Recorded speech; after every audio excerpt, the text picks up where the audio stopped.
The North Atlantic, midnight, March 19, 1943. Depth 180 meters. Far below the storm-lashed surface, the world is reduced to a single trembling entity. A German Type VII U-boat, U-384 rests on the muddy, cold seabed. Her engines are dead, every non-essential system is switched off, the only light comes from the faint, ghostly glow of emergency dials. The air is thick, a foul cocktail of sweat, diesel fuel, and rotting food. The temperature inside the steel hull is just above freezing. Condensation drips constantly, a maddening rhythmic tattoo on metal and flesh. 48 men hold their breaths. They are hunters who have become the hunted. A depth charge attack hours earlier has shattered their hydrophones and damaged their propulsion. Now they are blind, deaf, and crippled. Their only connection to the world above is sound. And for the last 10 minutes, there has been none. This is the deep silence, a void more terrifying than any explosion. It is the sound of not knowing. Have the enemy destroyers departed, or are they simply listening, waiting for a stray noise, a panicked order, the faint whir of a gyrocompass to betray their position? Then it comes. A sound that freezes the blood of every experienced man aboard, a high, metallic ping. It echoes through the dark water, resonating against the submarine's steel hull like a sonar chime from the grave. It is the sound of an approaching destroyer. The hunter has not left, it has just begun its search. This is the reality of the U-boat war, a conflict defined not by the roar of guns, but by the terror of silence and the piercing promise of death that followed. This primal fear was forged in the opening years of a global conflict, born from a German strategy designed to strangle an island nation. To understand the fear, one must first understand the ambition. In the wake of the First World War, while the victorious Allies dismantled Germany's high seas fleet, a young, fiercely dedicated U-boat commander named Karl Dönitz was already plotting its resurrection. He had been there, he had witnessed the potential of the submarine, and he had seen it squandered in a war of attrition. Imprisoned in a British camp in 1918, he spent his captivity refining a radical new doctrine. He called it Rudel Tactic, the pack tactics. His premise was simple, brutal, and revolutionary. The traditional lone wolf U-boat, operating in isolation, could harass shipping, but it could not deliver a knockout blow. Dönitz envisioned a coordinated hunter-killer group, a line of U-boats spread across anticipated convoy routes, would act as a picket line. The first boat to sight a target would not attack. Instead, it would become the shadower, transmitting encrypted beacon signals to U-boat command. Dönitz, from his headquarters, would then vector the rest of the pack, the Rudel, into position. They would strike en masse under the cover of darkness on the surface, where their low silhouettes made them nearly invisible. The goal was not just to sink ships, it was to overwhelm and shatter the convoy's defensive formation, to create a panic from which there could be no recovery. This was Tonnagekrieg, the tonnage war, the mathematical, cold-blooded strategy of sinking merchant ships faster than the Allies could build them, thereby severing Britain's lifeline across the Atlantic. When war erupted in September 1939, Dönitz had nothing like the 300 U-boats he believed he needed to achieve this. He began with a mere 57, of which only 22 were the ocean-going Type VIIs that could operate effectively in the Atlantic. The early single boat successes, like Gunther Preen's legendary penetration of Scapa Flow to sink the battleship HMS Royal Oak, were spectacular propaganda coups, but they were a distraction from Dönitz's grand design. The fall of France in June 1940 was the catalyst that changed everything. Almost overnight, the Kriegsmarine gained direct access to the Atlantic from the French ports of Brest, Lorient, Saint-Nazaire, and La Pallice. These bases eliminated the dangerous, time-consuming transit through the North Sea around the British Isles. U-boats could now spend weeks, instead of days, on their hunting grounds in the mid-Atlantic Gap, an area beyond the reach of land-based Allied aircraft. It was here, in the dark expanse of the North Atlantic, that the wolfpacks found their killing ground. The period from the summer of 1940 to the end of 1941 became known to U-boat crews as Die Glückliche Zeit, the happy time. Convoys poorly escorted by Handful of slow corvettes and destroyers were savaged. The night would be lit by the flames of burning tankers, the air filled with the roar of explosions and the desperate cries of men in the water. For the U-boat crews, it was a time of immense success and heady confidence. They were the aces, the knights of the deep, striking from the shadows with near impunity. But this era of dominance was built on a fragile foundation. The Royal Navy, reeling and bloodied, was already developing the tools and the tactics that would transform the hunters into the hunted, and the ping of a new technology would become the sound of their reckoning. This British response was born from desperation, a race against time to close the lethal gap in the mid-Atlantic and counter the wolfpack's terrifying efficiency. On the other side of the hill, in the Admiralty's Operational Intelligence Center, London, the mood was one of grim crisis. The staggering losses of the happy time were not just statistics on a chart, they were a direct threat to national survival. Britain, an island empire, imported 2/3 of its food and almost all of its raw materials. Every sunken freighter, every lost tanker, brought the nation closer to starvation and industrial collapse. Winston Churchill would later write that the only thing that ever truly frightened him during the war was the U-boat peril. The initial British defense was a patchwork of pre-war assumptions and inadequate technology. The primary weapon against the submerged U-boat was ASDIC, the Allied term for what the Americans would call sonar. It was a revolutionary active sound ranging device emitting a directional ping of sound energy through the water. When this pulse struck a submerged object, it would return an echo, giving the operator a bearing and an estimated range. In the 1930s, British Admiralty officials had confidently and tragically believed that ASDIC had effectively solved the submarine problem. They were wronged. ASDIC had critical and ultimately fatal limitations in these early years. Its beam was narrow, making it akin to looking through a soda straw in a vast, dark ocean. A skilled U-boat commander could maneuver his boat into the ASDIC's dead zone, directly under the hunting warship. More devastatingly, ASDIC lost contact with a target at close range.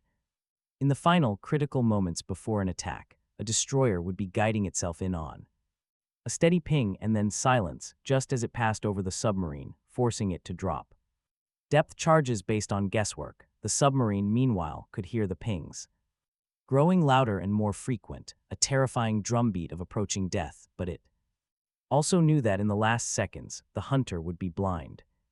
The convoy system, a proven tactic from the First World War, was reinstated immediately, but in 1940 the escorts were few and their capabilities were limited. They were often short-range corvettes and aging destroyers, manned by brave but inexperienced crews from the Royal Navy, Royal Canadian Navy, and other Allied forces. Their endurance was low, and they could only shepherd the convoys partway across the Atlantic, the central portion of the ocean, beyond the range of land-based aircraft from both North America and the United Kingdom, became known as the Black Pit. It was here in this aerial void that the wolfpacks gathered with impunity. The escorts would be forced to turn back, leaving the merchant ships naked and vulnerable for days on end. Their only defense a prayer and the hope that the U-boats would not find them. The early counterattacks were chaotic and often futile. A sonar contact would be made.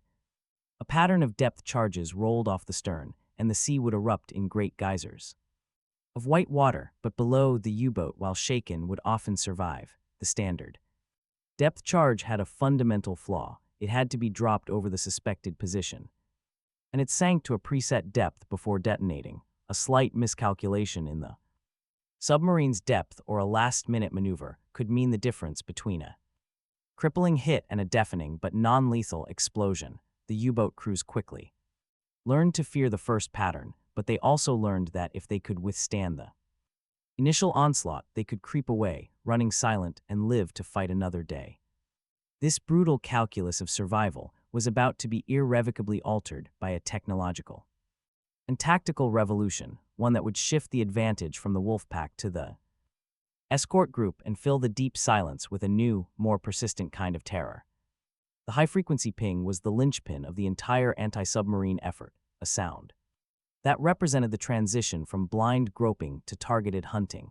The British ASDIC set housed in a retractable dome beneath the escort vessel's hull, sent out sharp metallic pulse, usually around 1422 kHz, that cut through the water at over 1,500 meters per second. An experienced operator, his ears trained for the subtle nuances of the returning echo, could discern not just range and bearing, but also the nature of the target. The sharp, hard return of a submarine's steel hull was distinct from the softer, more diffuse echo of a whale or a school of fish. This was the art of the ASDIC operator, a man whose acute hearing and concentration could mean the difference between a kill and a catastrophic failure. But the ping was only the beginning of the kill chain.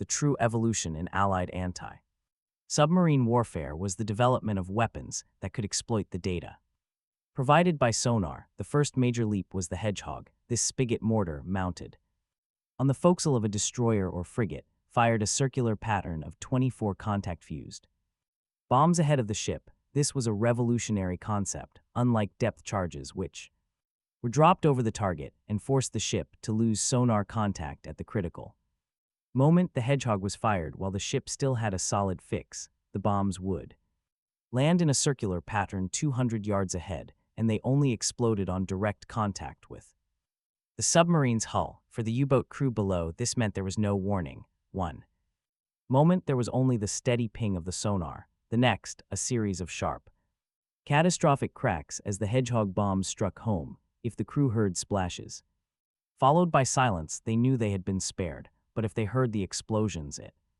was already over. The final terrifying refinement was the FIDO, the Mark 24 acoustic homing torpedo.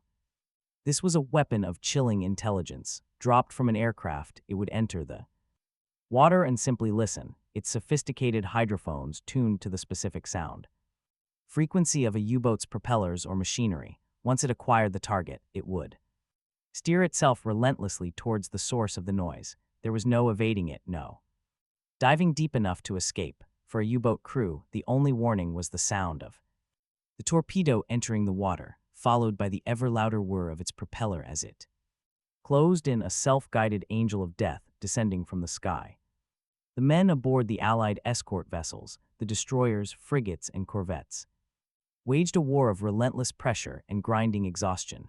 Theirs was not the glamorous duty of the fleet engagement. It was a slow, cold, and brutally demanding battle of attrition against an invisible enemy. A typical transatlantic convoy crossing could last 2 weeks or more, and for the escorts, it was a period of constant, nerve-shredding alert. They lived in a world of cold salt spray, howling wind, and the perpetual, sickening roll of a small ship in a giant ocean. The sonar operators, tucked away in their small, dark compartments, wore large headphones that isolated them from the rest of the ship. Their world was reduced to the monotonous ping, ping, ping of the ASDIC, and the faint, ghostly echo that might not be a U-boat. They fought a constant battle against false contacts, wrecks, temperature layers in the water known as thermoclines that bent sonar beams, and marine life. The strain was immense, a test of concentration that could last for hours on end. A single momentary lapse could allow a U-boat to slip away, or worse, get into firing position. For the depth charge crews on deck, the work was backbreaking and dangerous. The standard Mark VII depth charge was a 300-pound steel drum filled with 200 pounds of high explosive, setting the depth charge's hydrostatic pistol and manhandling the heavy canisters onto the rolling racks and throwers was exhausting labor, performed in all weather, often while wearing bulky anti-flash gear. When the order pattern set was given, they would heave the charges over the stern and fire them from the side, throwing K-guns, the charges arcing through the air before plunging into the churning wake of the ship. Then came the wait, a few seconds of silence, followed by a series of deep, thunderous crumps that made the entire ship shudder and sent great columns of water erupting into the air astern. There was a visceral, savage satisfaction in a successful attack. The sight of oil, debris, and perhaps even bodies bubbling to the surface was a grim confirmation that they had avenged the sunken merchantmen they were sworn to protect. They were the guardians of the lifeline, and their weapon was the ping that broke the silence. The German Type VII U-boat, the workhorse of the Kriegsmarine, was a masterpiece of engineering for a single, brutal purpose: to find and sink enemy shipping at 220 feet. Long and displacing just 769 tons on the surface, it was a small, cramped vessel. Designed for efficiency, not comfort, its greatest asset was its dive time, a well-drilled crew could take the boat from cruising on the surface to fully submerged in as little as 30 seconds, a vanishing act that saved countless U-boats from sudden air attack. Powered by twin diesel engines on the surface and electric motors while submerged, it was a vessel of two worlds: a swift, agile seaboat on the surface and a slow, vulnerable underwater craft, its battery power strictly limited. But this engineering came at a human cost. 50 men lived, worked, and fought in a space no larger than a suburban house. There was no privacy. Bunks were shared in shifts, often located next to the screaming machinery of the engine room or the forward torpedo tubes. The air quickly grew foul. The smell of diesel oil, unwashed bodies, and the reek of the garden, the boat's primitive head, permeated everything. Cooking was a luxury usually reserved for surface running. During long submerged patrols, the crew subsisted on cold sausages, hardtack, and canned goods. Condensation dripped from the cold steel hull, soaking clothes and bedding. This was their environment for weeks, sometimes months at a time.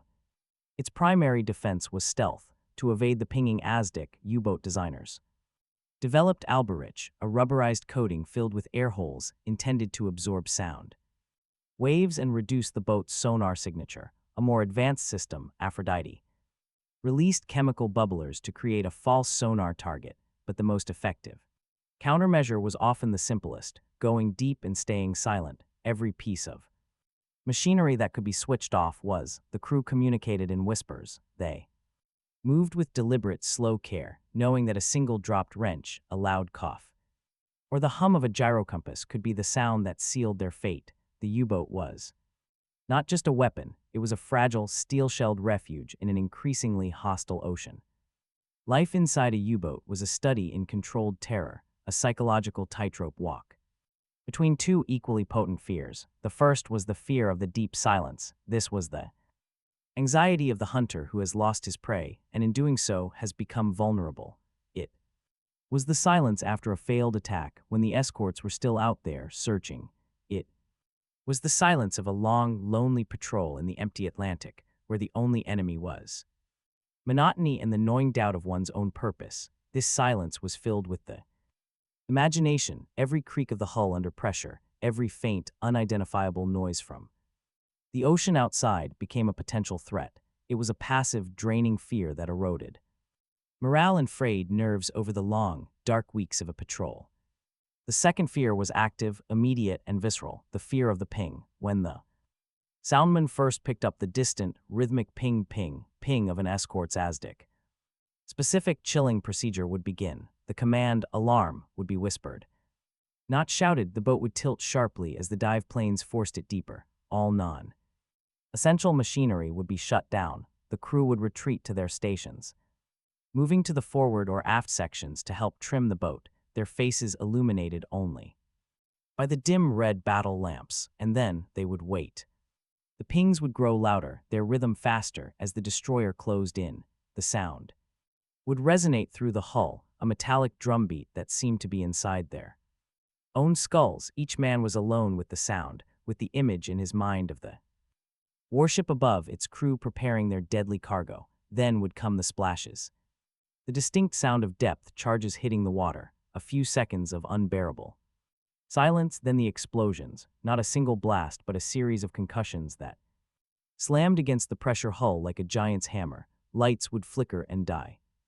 Glass dials would shatter, seams in the hull would spray icy jets of water. The boat would shudder and groan, threatening to tear itself apart. Men would be thrown from their feet in the darkness, amid the screams of tortured metal and the hiss of leaking pipes. They would wait for the one explosion that would not fade away, but would be the last thing they ever heard. This was the culmination of their war, not a battle of sight, but of sound, a desperate struggle for survival measured in decibels and despair, deep beneath the cold, indifferent Atlantic. This psychological breaking point, this shift from hunter to haunted prey, was not a gradual decline but a violent convulsion. a turning point that would arrive with the ferocity of a North Atlantic storm in the spring of 1943. By early 1943, the Battle of the Atlantic was reaching its brutal crescendo. Admiral Dönitz, now commander-in-chief of the entire German Navy, threw everything he had into the fight. In March, the wolfpacks achieved their greatest successes since 1940. Sinking over 120 ships in that month alone, the tonnage war seemed to be tipping in Germany's favor, but this apparent triumph was an illusion, the final, brilliant flash before the flame was extinguished. Unbeknownst to the U-boat commanders, a perfect storm of Allied technological and tactical innovation was converging to close the Black Pit forever. The first and most decisive element was centimetric radar. This was not merely an improvement on older meter-wave radar, it was a revolution, housed in a small, rotating lantern on the masthead of escort vessels and aircraft. The Type 271 radar operated on a wavelength of 10 centimeters. This allowed it to produce a much sharper, more precise beam, capable of detecting something as small as a U-boat's conning tower or even a schnorchel head amidst the clutter of ocean waves. For the U-boat, the surface had been its sanctuary, the domain where its diesel engines gave it speed and mobility. Now it was a killing zone. A U-boat on the surface, relying on its primitive Medox radar detector, would receive no warning. The first indication of danger was often the roar of an aircraft engine or the sudden starshell illumination of a destroyer group already inside gun range. The sea, once a cloak, was now made transparent. This radar was paired with two other devastating systems. The first was high-frequency direction finding, or HFDUF. These sets, installed on escort ships and at land-based stations, could pinpoint the location of a U-boat, transmitting its sighting reports to headquarters. While the U-boat commander believed he was covertly shadowing a convoy, his own radio signals were in fact painting a target on his back. The convoy's escort commander could now see the wolfpack gathering in real time on his plot and vector his destroyers out to drive them off or destroy them before they could even launch an attack. The second was the Lee light. This powerful 24-inch searchlight, mounted under the belly of a long-range Liberator or Catalina aircraft, solved the final problem of night time aerial attack. A plane using centimetric radar could find a U-boat on the surface at night with precision, but it needed to see its target to attack. The procedure was chillingly effective. The aircraft would make its final approach in complete darkness, guided only by the blip on its radar screen. At the last moment, the powerful Lee light would snap on, flooding the U-boat's bridge and deck with blinding light, freezing the crew in terror for the few seconds it took for the aircraft to release its depth charges or rockets. The night, like the surface, was no longer a friend. This technological web, centimetric radar, HFDUF, and the Lee light, was integrated into a new, aggressive tactical doctrine. Instead of passively defending the convoy, support groups of dedicated hunter-killer escort carriers and fast frigates were formed. These groups were not tied to a convoy's speed. They were free to roam, to aggressively pursue HFDUF fixes and radar contacts, to hunt the hunters to exhaustion and destruction. The U-boat's greatest advantage, its invisibility, was being systematically stripped away, setting the stage for a single, catastrophic month that would break the back of the U-boat arm. May 1943, the North Atlantic, convoy ONS-5, a slow 43-ship convoy bound from Liverpool to Halifax, became the anvil upon which the fate of the U-boat campaign was forged. What transpired over 10 days was not merely a battle, but a brutal, unrelenting demonstration of the new Allied dominance. Dönitz committed over 50 U-boats to the attack, a massive wolfpack designated Grupfink. They found ONS-5 on May 4th, and the battle began in a familiar fashion, a running fight in heavy fog and gale-force winds. In the initial clashes, the U-boats sank 13 merchantmen. It seemed like another German victory was at hand. But then the escort struck back with a ferocity and coordination the U-boat commanders had never before witnessed. The convoy's close escort, Commander Peter Gretton's B-7 group, was reinforced by a support group led by Captain Johnny Walker, the Royal Navy's most famed and ruthless U-boat hunter. As the U-boats closed in, they were met not by a defensive screen but by aggressive, independent hunters. The new technologies came into their own. In the dense fog where visual sighting was impossible, the escorts used their centimetric radar to find U-boats on the surface with devastating accuracy. Huff-duff bearings allowed Gretton and Walker to anticipate the wolfpack's movements. Over a 48-hour period, the battle descended into a chaotic, close-range melee. The escorts darted in and out of the fog, their radar eyes seeing all. U-boat after U-boat was caught on the surface, illuminated by star shell or searchlight, and subjected to a storm of gunfire and depth charges. U-531* was sunk by HMS Orby. U-438 was depth charged into oblivion by HMCS St. Laurent. U-125*, unable to dive after a depth charge. Attack was rammed and sunk by HMS Orby. The ocean became a graveyard for Dönitz's best. The statistics for May 1943 were catastrophic for the Kriegsmarine. A total of 43 U-boats were sent to the bottom that month, a staggering 25% of all operational submarines. The toll on experienced crews was even more devastating. The aces, the veteran commanders who had forged the happy time, were being wiped out in a matter of weeks. For every merchant ship sunk in May, the Germans lost a U-boat. The exchange rate, the very foundation of Dönitz's Tonnagekrieg, had been inverted. The math no longer worked. The psychological impact on the U-boat arm was immediate and profound.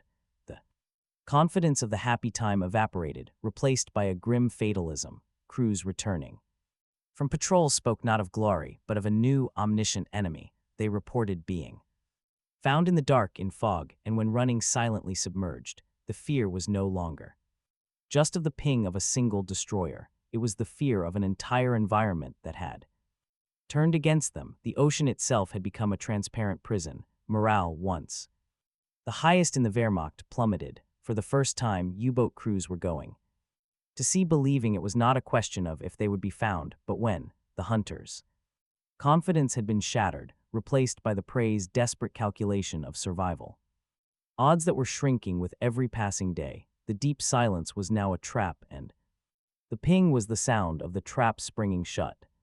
The defeat of Black May was not a temporary setback, it was a permanent reversal. For the remainder of the war, the U-boat arm was in a desperate, losing battle against an enemy whose technological and industrial might was now fully unleashed. Admiral Dönitz, recognizing that the surface was now a death sentence, was forced to recall his boats from the North Atlantic convoy routes. He promised his men a new technological revolution that would restore their advantage, but these innovations, arriving too late and in too few numbers, proved to be a dead end.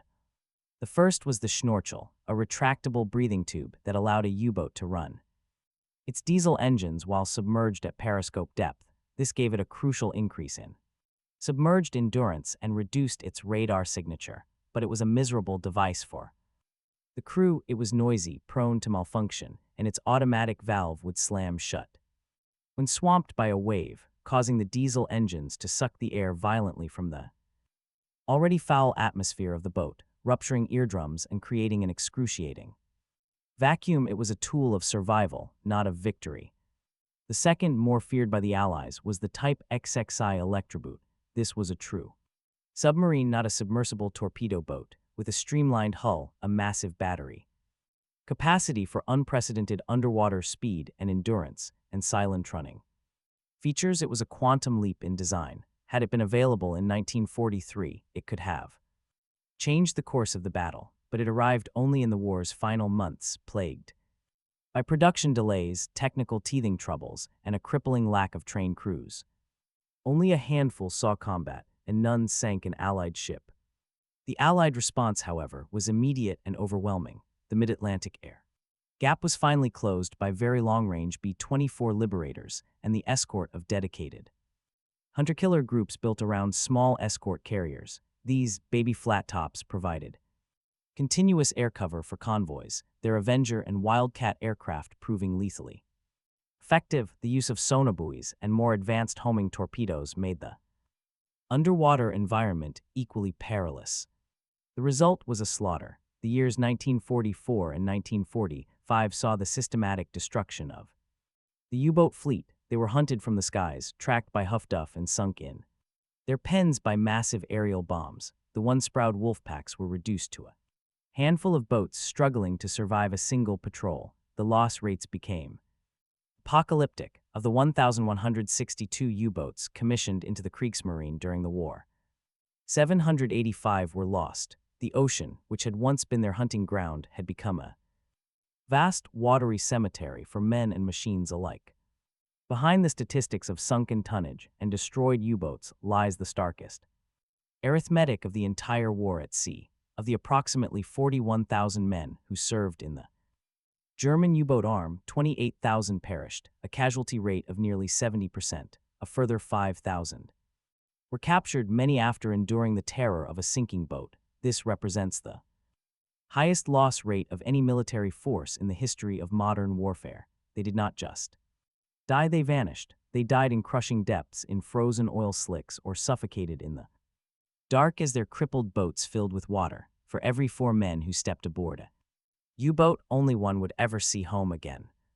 This staggering sacrifice was met with a corresponding level of destruction inflicted upon the Allies. U-boats sank approximately 3,000 Allied merchant ships and 175 warships. The human cost on the Allied side was also immense, with tens of thousands of merchant mariners, British, American, Norwegian, Greek, and many others, losing their lives in the cold Atlantic waters. They were civilians who had volunteered to run the gauntlet, and their bravery formed the unbreakable chain across the ocean. In the end, the U-boat campaign failed in its strategic objective, the Allied shipbuilding programs, particularly the American Liberty and Victory ships, produced tonnage faster than Dönitz's packs could sink it. By 1944, the flow of men and materiel across the Atlantic was a flood, unstoppable and essential for the D-Day landings and the final push into Germany. The defeat of the U-boats was, as Churchill had foreseen, the fundamental prerequisite for victory in the West. On May 4, 1945, Grand Admiral Karl Dönitz, now Hitler's successor as Führer, transmitted his final, poignant order to his U-boat fleet, the Regenbogen Rainbow. Recall the message, "You have fought like lions," was an acknowledgement of their sacrifice and a command to cease hostilities, surface and return to port, or surrender to Allied forces. For the surviving crews, the war was over. They had endured the depths of the ocean and the heights of human fear, only to emerge into a world that saw them not as knights but as the vanquished. They left behind a legacy written not in victory, but in the haunting, dual terror of the silent deep and the piercing sound that promised an end to it all. The Battle of the Atlantic was more than a clash of navies. It was a profound struggle between visibility and invisibility, between the hunter's patience and the prey's instinct.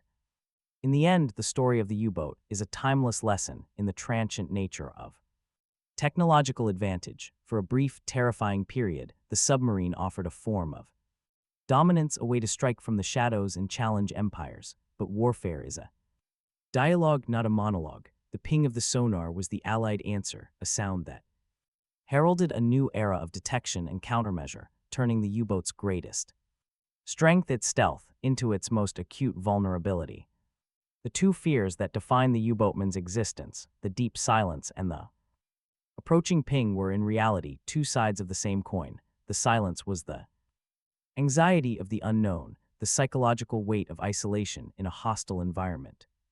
The ping was the terrifying arrival of the known, the moment that uncertainty crystallized into immediate, mortal danger. This duality speaks to the universal human experience of warfare, the grinding tension of waiting and the explosive chaos of contact.